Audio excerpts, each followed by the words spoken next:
Newsday on the BBC World Service, 20 minutes past the hour. There have been clashes between protesters and security forces on the second anniversary of the coup in Guinea, happened in the capital Conakry. Military rulers had warned people against taking part in the protests. Coalition of opposition parties and civil society groups had called for a peaceful march after accusing the military junta of failing to make any progress toward transferring power back to civilian rule. There are reports that 2 people were killed by security forces. Following international pressure, military leaders had promised to restore a civilian government by the end of 2024. Well, Nadia Nahman is the Chief of Staff of Cellou Dalein Diallo, leader of the opposition party, the Union of Democratic Forces of Guinea, major political figure in the country, joins us from here in the UK. Welcome to the programme then. So tell us what you know about the protests, the march, and the sort of response it received from the authorities.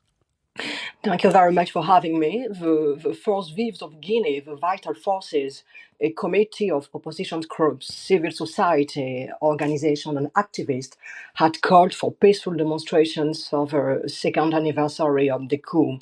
Why? Because we can talk about the transition process in Guinea, since the junta is perpetrating the same authoritarian regime than before. No break with the past, but a continuity of regime that is terribly disappointing. So our yesterday demonstration was bloody repressed by security forces with a toll of 3 dead and several wounded by bullets. So since the military takeover, the repression of the peaceful demonstrators by security forces left 29 people dead and dozens wounded. So that is a heavy toll on civilians since the military took power. Yeah. Several of the junta leaders have appeared on Guinean TV and radio channels defending their record, talking about the investment they've made in hospitals and the health system. They talked about creating a court specialising in rooting out corruption and financial crime. How do you respond to that then? Are they making progress in some fields? First of all, it's very important to recall the commitment taken by the junta. 2 years after, they have clearly not made the commitment to restore civilian government and the rule of law. The prevailing situation is even worse than what we had under the previous regimes in terms of human rights violations, the right to life, to freedom of expressions, association, and peaceful assembly. And they record, these are just empty slogans. Why? Because there's a contradiction between transparency, justice, advocated by the junta, and current practice. Because we are experiencing poor economic governance, lack of declaration of assets, suspicions of illicit enrichment, OTC markets, and so on. So that's why it's very important to us to get back to the purpose of a transition.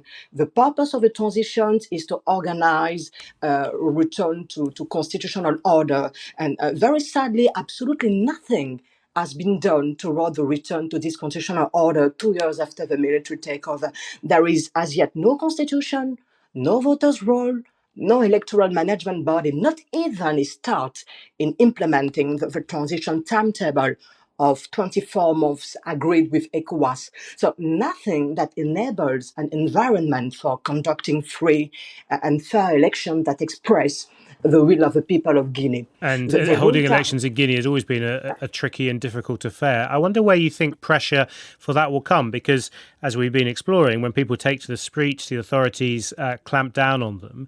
And the international environment for coup leaders, certainly at least in West Africa, seems to be strengthened. There have been so many recent coups in Niger and Burkina Faso, Mali, that the military rulers in Guinea seem to be in good company now. Who's going to ever pressure them to step down?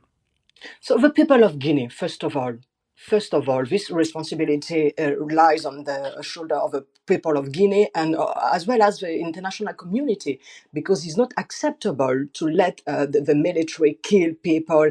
And if you allow me to mention the band of demonstrations by the junta at a time when political actors and civil society have been voicing the displeasure regarding the lack of progress toward the return to constitutional order and the authoritarian running of the transition. So what we do need now, we want to recall that the purpose of any transition is to prepare for a return to constitutional order. How could we create, with the help of our partners of the international community, the EU, the US, ECOWAS, African Union, how can we create in concert with these partners and with the political class an indisputable electoral framework so that the people's elected representative has the legitimacy to initiate reforms that strengthens That's the the foundation of the rule big of law? challenge there. Yeah, Nadia Nahman, thank you so much with the Guinean opposition.